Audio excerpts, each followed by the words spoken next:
Thank you very much. Welcome to Samuel Larry's financial tutorials.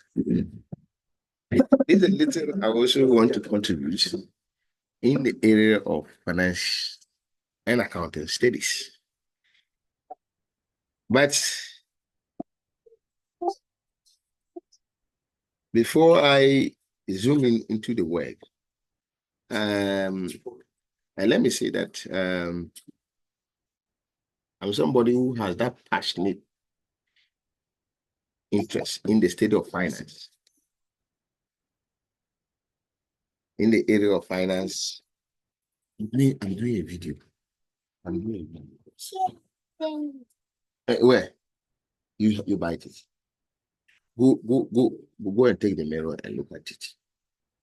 And take water and drink. All right. Bye-bye. All right. So firstly, what to look out for is an overview.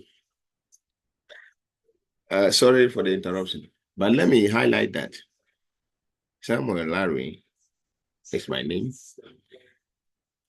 I'm somebody, my background is MSc Finance, BA Economics, and FMVA, that's Financial Model Evaluation Analyst, and also a C capital market special, capital market and capital market analyst and security analyst, capital market and security analyst, CMSA, capital market security analyst, and all that. So that is my background. Okay, we start with an overview. What is we are going to look at the financial first. Also, the finance is a function of business. Okay, and if you look at any business setups, finance is key. All targets or everything is towards achieving the financial goal of the business. If your targets are given and all that, and the financial goal is not being met, the business cannot be in operation, cannot be in business. So in finance, we have two major issues we look at when it comes to financial finance. Whether in financial function, we're entering the corporate finance that has to do with the operations, the very operations of the business. Then we'll also look at the internal control systems measures that are put in place to minimize risks and to optimize profit at the end of it. So under the corporate finance, we have resource mobilization and then we have investment decisions. So if you mobilize resources, you have to invest them to yield returns, not for the just sake of it. So, and then the resource mobilization, we have the short term, the long term, and the fiscal asset projections. And then the investment decisions, we have the financial assets and the fiscal assets. And then under the fiscal asset, we have the technical feasibility and the financial viability. Then under financial viability, we have the capital budgeting techniques, which we'll be focusing on in this course. And then we have under financial asset, we have the fixed income security and we have the variable income security. Under controls, we have the risks. Under the risks, under investment, still under the investment, we have the risk management, which is under corporate finance. We have the financial strategy, we have the financial derivatives. Then under controls, we have financial accounting, of cost accounting, we have management account. We have three kinds of accountants we use in accounting and controls. We have the management accounting, we have the cost accounting, we have the financial accounting. And that is what is put in place to help in fulfilling the financial function of a business. All right. So the thing is that I don't need to read all of that. I just have to show you that if we are dealing with the financial function, this is what you should be interested in. Yes. All right. Like I mentioned, the capital budgeting techniques under the investment decision is where we are going to focus much on. And we are going to look at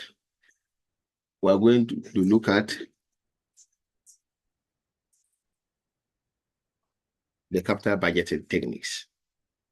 Under it, we have the evaluation criteria. How do we evaluate? We have the net present value, we have the internal rate of return, we have the profitability index, or the payback period. And that's the discount cash flow model. And then the non-discount, look at the payback period. Payback period is usually calculated consider the non-discount cash flow, non-discount cash flow. And that is what we will be looking at. Then the nature of investment decisions. The investment decision could be current, it could be futuristic. Okay, the exchange of current funds for future benefit. That's simply what investment is about. So have investment decision for that consider all cash flow to determine the true profitability of the project. You have to do that. We're looking at the opportunity or cost of capital. So you want to do that, it comes at a cost. You might be mindful how you are going to balance out the cost element of it. So we are looking at that. All right. The future, what the future present value and net present value, we've mentioned that. The net present value consider the time value of money. The time value of money is very crucial in any decision making, investment decision making. When one CD today will not be the same one CD tomorrow because of what? Factors within the economy that play out. One of the key of them is what? Inflation. Inflation dynamics can change the value of the currency.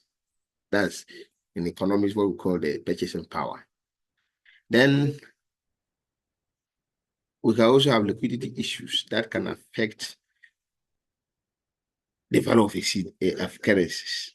But if there's heavy liquidity, the value could be lower. If there's lower liquidity, the value could be higher. So that justification is being made that the value of money is dependent on time. So the time constraint is very important. And that leads us to why we should have a present value, we have a future value, and we have a net present value, and all that, those financial lexicons that we are going to be looking at. So money grows over time. As I mentioned, it earns interest. Therefore, $1 in hand today is worth more than $1 in the future. True, we have demonstrated that. So the future value, which is represented by FV, is equal to present value times bracket open 1 plus K. K is the discount rate. All bracket will all raise the power N. N is number of years.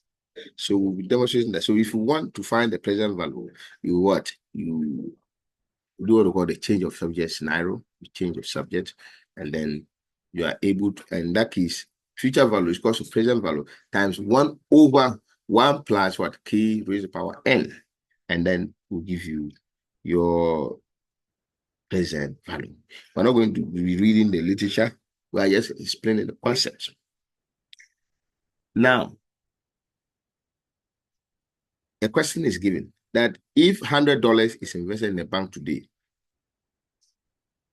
may earn 8% per year. What is the future value of $100 in the first year, in the 5th year, and what? In the 15th year? This is straightforward. You quote your formula, FV equals to PV, bracket open 1 plus K raised to the power N. So in this case, the first year, the N will be 1. The 5th year, the N will be 5. And the 15th year, the N will be 15. Straight away, you don't need to suffer in getting fixing the values.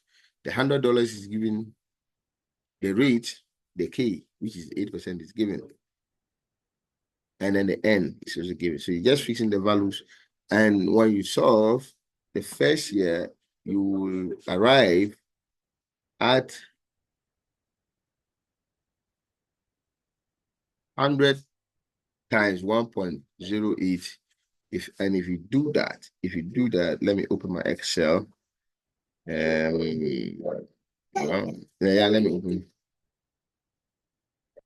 me open my Excel.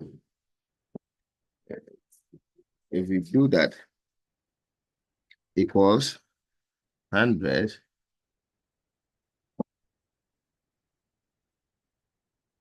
times 1.08. So you get 108 Ghana cedi dollars. $108. You get $108. $108. Okay.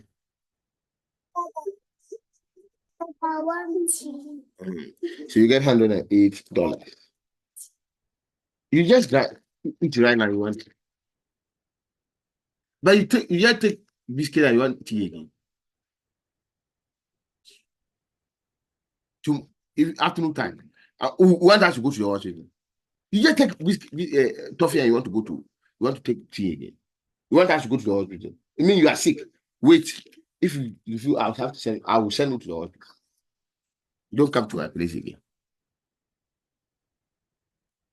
In that order, the answers are given 146.93 and 13.9. Now, I'm teaching. I'm in class. Now, we come to the future value. If, in other words, if the formula was really given, and if using the same question, the future values, we already calculated the future values. So if you want the present values, using the same question, no, we have a different question to be used for the present value. And the question is here, said, what is the question? The question said, so now we're not doing the net present value. They're given a sum of what? $400,000 is invested today in an IT project. They gives a series of below cash inflows in the future. First year, $70,000. This is now order. So if opportunity cost of capital is 8% per annum, then should we accept or reject the project? It's not so that we have to solve it by what? Finding the present values of all the years involved, all the 5 years, and sum it together, net of the initial investment of 400,000. If we get a negative MPV, we reject the project. If we get a positive MPV, we accept the project. So I'm here with my daughter, and she's also in a position to learn finance. I'm very happy for her. She's my daughter, and she wants to learn finance. It's good. I want her to become a finance professor or a lawyer in future. And I'm projecting her to become president of Ghana. That's my daughter. So, so you can see her, she's prepared. From the look of things, as I mentioned, it's done. So when everything was done, and then we net off the initial investment, we get a positive MPV. So the project is accepted. Okay, they increase the rate with the same question. They increase the cost of opportunity cost of capital to 15%, and ask us to calculate again. We did that one too, and we got a negative MPV, and the project should be rejected. Then the IRR, internal rate of return, that is a rate that shows that a rate at which the MPV is zero, not negative. The rate is a discount rate which makes the net present value zero. That's a fundamental concept. That's a fundamental concept you consider when you are dealing with the internal rate of return, which is popularly called the IRR. Okay? the literature is there. I will not read that. So let's move into the workings. So a project is given, for example, they said that if IRR rate is greater than the discount rate of cost of capital, the NPV is always positive. If IRR rate is less than the opportunity cost of capital, it's negative, then you will reject. If IRR equals to 0, the opportunity cost, the NPV is 0, and that is the ideal situation. You don't reject the project. Okay, so a project is given a question. The cost of a project is $1,000. It has a time horizon of 5 years and expected year-wise increment cash flows. First year $200, second year $300, third year $300, fourth year $400, fifth year $500. So compute the IRR of the project if cost of capital is 12%. Should we accept the project? All right. Using Excel sheet, which has already been solved. Like I said, so in a question like what do you need to calculate the present values and sum it up and net of the initial investment, and you get your NPV. So when you get your NPV, and then you at a discount rate of 17.75, NPV 0.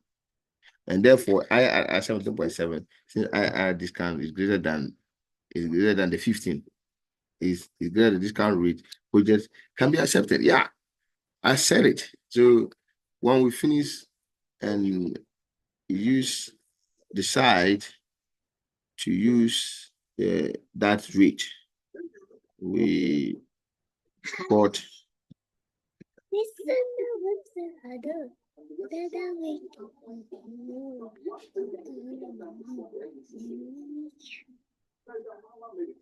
all right. So that has already been determined. Then in the same, another question is given for us to determine the profitability index. Profitability index is taken as what? The inflows over outflows times 100. So what we did that we get a PV of 1.07, which is also positive.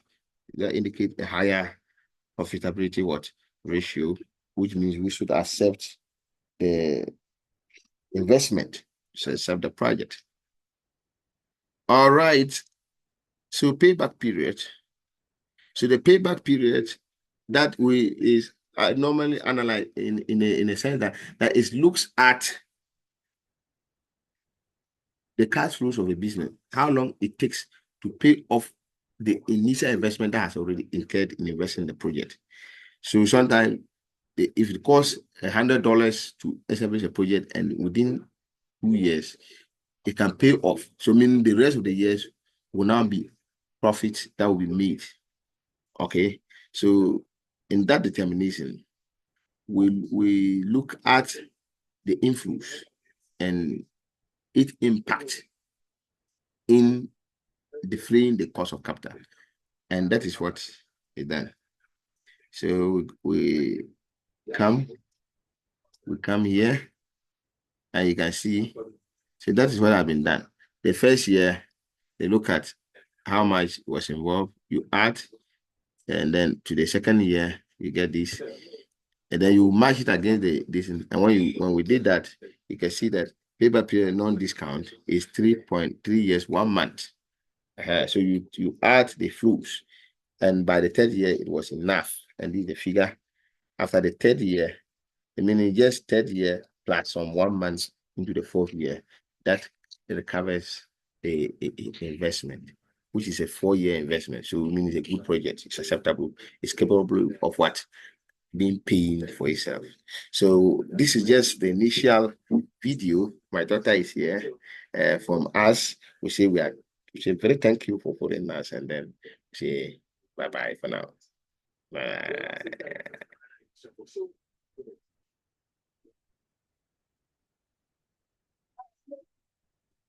Bye-bye. Like that. Mention your name. Vanessa. Vanessa what? All right. Thank you.